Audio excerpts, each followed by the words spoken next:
jalani sesuai dengan dhamma, kita bisa menjalani dengan baik, dengan tepat. Ya. Diri kita menjadi yang paling utama dari apa yang kita jalani, dan itulah hukum sebab akibat yang bagaimana semua tetap kembali fokusnya pada diri kita sendiri, sehingga mau seperti apa kita ya tergantung diri kita. Artinya kita harus mengutamakan diri kita sendiri ya, karena pihak lain atau orang lain siapapun tanpa terkecuali ya tidak bisa sepenuhnya mendukung kita, tidak pernah bisa sepenuh-penuhnya ya sesuai dengan apa yang kita harapkan ya.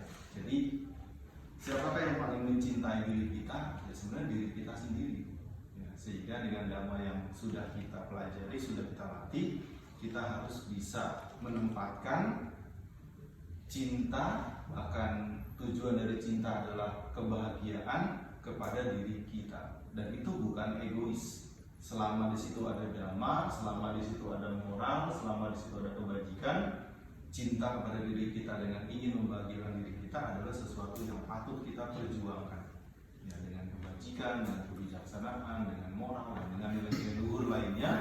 Itulah sebenarnya bagaimana dhamma yang diajarkan Sang Buddha untuk membuat kita bisa mencintai diri kita. Jadi kita berjuang, kita bekerja, kita berusaha dan sebagainya. Sebenarnya kalau kita terus menyadari, dan harus kita terus sadari, itu adalah tujuan untuk mencintai diri kita. Karena tujuan dari cinta salah satu adalah untuk membahagiakan diri kita sendiri, yang mana memang membutuhkan fokus. Ya, gampangnya gini, seperti orang yang bekerja. Ya, secara idealnya dia harus bisa memisahkan antara pekerjaan dengan pribadinya. Ya, jadi kalau seorang pekerja yang baik, ketika dia bekerja jam misalkan dari jam 8 sampai jam 5 misalkan. Nah, ketika jam 8 sampai jam 5 dia itu fokus terhadap pekerjaannya, ya, dia tidak mencampuri urusan rumahnya, urusan pribadinya. Nah, itulah bagaimana caranya seni dia menjalani hidupnya. Nanti sesudah jam kerja, nah, dia bisa fokus terhadap urusan pribadinya, hal pribadinya atau keluarganya dan sebagainya. Nah, tetapi memang sering terjadi kebalik. Ketika dia bekerja, urusan pribadinya dibawa ke kantor, dibawa ke pekerjaannya. Ya tentu nanti ketika terjadi singgungan, ya itu terjadi hal yang tidak diinginkan karena tidak sesuai dengan cara bagaimana menempatkannya. Tetapi ketika di rumah urusan kantornya dibawa, ya tentu nanti di rumah tanya, loh kan ini sudah di luar jam kerja, dan sudah lembur. Oh iya, tapi kan tidak setiap hari lembur. Artinya itulah bagaimana kita seni menempatkan diri kita dengan tujuan untuk mencintai, membahagiakan diri kita. Artinya apa?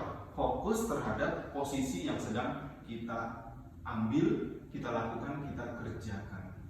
Ya memang kita makhluk sosial, kita bersinggungan, tetapi dengan kita fokus, kita bisa ya menjalankan, bahkan menuntaskan apa yang harus kita kerjakan. Ya saya bayangkan, ya pernah dulu sebentar kerja, yaitu waktunya kita kerja, ya kita fokus terhadap kerjaan kita. Bahkan kadang ada orang-orang tertentu ketika kerja, HP-nya yang urusan bukan kerja sementara di silent atau di off.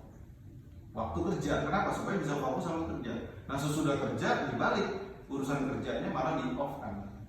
Karena ini urusan pribadi, urusan keluarga, urusan di luar pekerjaan. Nah itu juga seni, bagaimana kita menempatkan diri kita dengan kita menyadari bahwa tidak ada yang mencintai diri kita, tidak ada yang bisa membahagiakan diri kita selain diri kita. Dan itu bukan egois. Kalau egois itu mencintai diri, membahagiakan diri dengan narkoba, dengan foya-foya, dengan menyakiti makhluk lain, dengan misalkan makan ikut tren-tren di TikTok itu makan yang ngeri-ngeri yang masih hidup. Nah itu memang membahagiakan kesannya, tetapi itu tidak mencintai diri. Kenapa? Karena ada hal-hal buruk yang dilakukan, bahkan membuat makhluk lain itu menderita. Tetapi mencintai diri, membahagiakan diri yang diajarkan oleh Sang Buddha adalah bagaimana antara etika, moral, kebajikan, kebijaksanaan menjadi selaras. Dan ingat, tidak ada yang bisa mencintai diri kita, tidak bisa membahagiakan diri kita selain diri kita sendiri.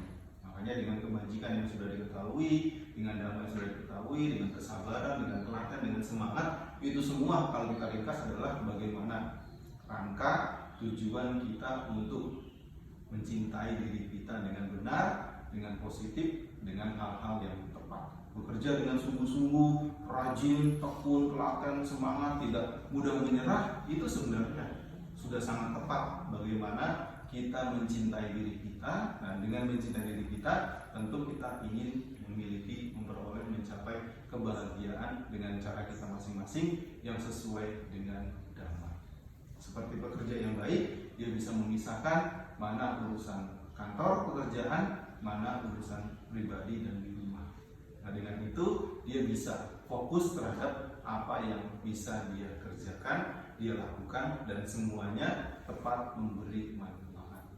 Jadi yang bekerja, yang sekolah, yang punya anak, yang dagang, yang ada kewajiban apapun, fokuslah, karena itu semua kebaikan, semua itu manfaat, dan itu juga rangka kita untuk mencintai diri kita sendiri, untuk membahagiakan diri kita sendiri, karena senyata-nyatanya tidak ada yang bisa sepenuhnya membahagiakan diri kita selain kebajikan, selain sila, selain moral, selain kebijaksanaan, selain nilai-nilai luhur yang kita kembangkan. Ingat saja, di depan kita sudah ada makanan minuman. Kalau kita tidak mau makan sebelum tersebut, minuman itu tidak memberi manfaat kepada kita. Kenapa? Karena kita tidak berkehendak makan atau minum tersebut. Itulah cinta terhadap diri kita. Itulah kebahagiaan terhadap diri kita. Mudah-mudahan atas semua kebajikannya, semoga terus maju dalam dhamma. Semoga para leluhur, sanak keluarga, laki-laki, ibu bahagia atas kebajikan